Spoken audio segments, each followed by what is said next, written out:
Hi everyone! So today I'm going to cover the subject of breeding Frontosa. Now, for those who have kept them or try to breed them, you probably know it's not the easiest cichlid to breed.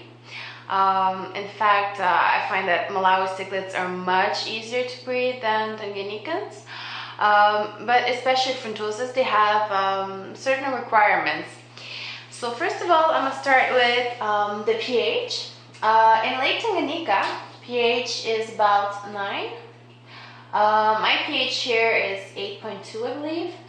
I mean, if your Frontosas do breed in a lower pH than 8, you're very lucky, okay? But you do have to maintain it quite high so that they feel like in their natural environment. I suggest using aragonite to boost it. Aragonite is basically crushed coral.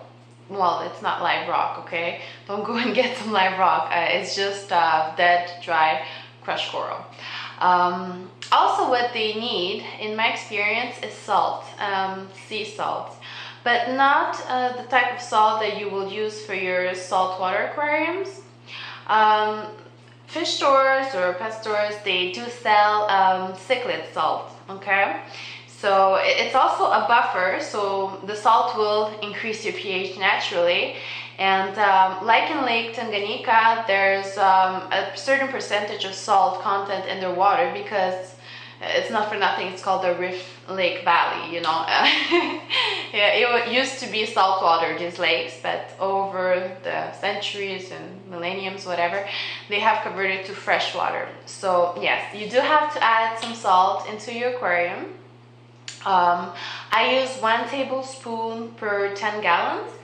At every water change, that means, let's say you change here, okay, not the best example, my 300 gallon there, but let's say you have 150 gallon, you empty 50 gallon, you know, then you put like 5 tablespoons, there you go. I'm not very good in math, but yeah.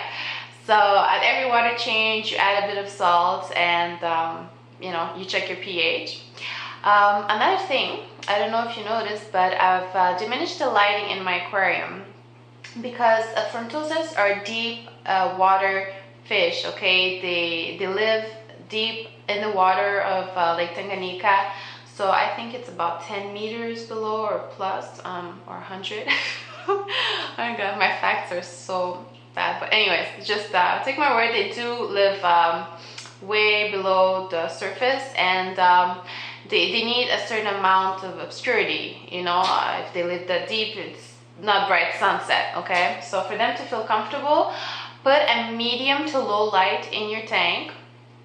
If you're keeping plants with them, I suggest Anubias and Java Fern are the only ones that you can put in these tanks if you have medium to low light.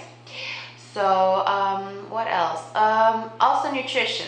You have to get really good pellets if you're feeding pellets. I'm not gonna start telling you which brands, but you have to start with a protein content like krill or, you know, some other type of shrimp, or you know, not anything like wheat or corn or soy.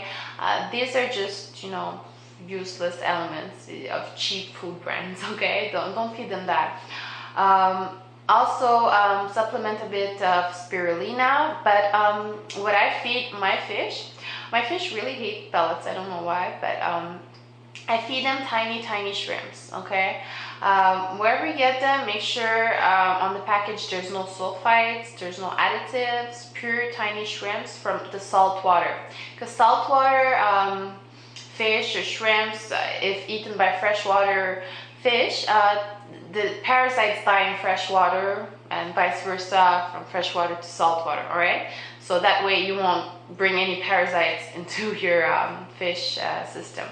So yeah, I feed them small shrimps, small fish. I mean, at this size, how much pellets can you feed them, you know? My Frontosas are about 10 to 12, 13 inches perhaps. I haven't actually measured them, but like the big guy right there in the middle, I'm gonna try to zoom on him. You see there? He's freaking huge. And yeah, and they don't want to eat pilots at that size. They need real big fish, you know, fish and shrimps. So yeah, diet is really important for them. It has to be good quality. And from that point on, I mean, let them do their thing, you know. All that I learned through experience, because it's been month and month and month I've been waiting for my Frontosas to breed, and they weren't breeding, and I figured why, because I wasn't adding enough salt, I didn't have the proper pH, neither did I have the proper lighting. I followed, you know, everybody telling me from stores, oh, you have to feed this pellet or that pellet, and finally I'm like, fine, whatever they eat, I'll feed them, and that's it, make them happy. And now currently I have a female holding, I'll try to show to you. It's been 15 days, sorry for the shaking, successfully she's holding right there. She's in the middle. You'll see her, like her mouth isn't very big there, but if you come close to her you can see the eggs. So yeah, she just went in behind that branch. So before that female, my females, yes, they would spawn, but the males will not fertilize the eggs, and after 3 days they would just swallow their own eggs. So that wasn't very successful, and I did it month after month after month, you know, and finally this is my first female in, you know, 6 months that is holding for over 3 days, and those are fertilized eggs for sure. You know, if they pass the 8 days, you know, then you know the eggs they're carrying are fertile. So I don't know if I'm gonna strip her. Probably I'm gonna strip her in a couple of days from now, because I really want to keep these fry, you know. So my first time.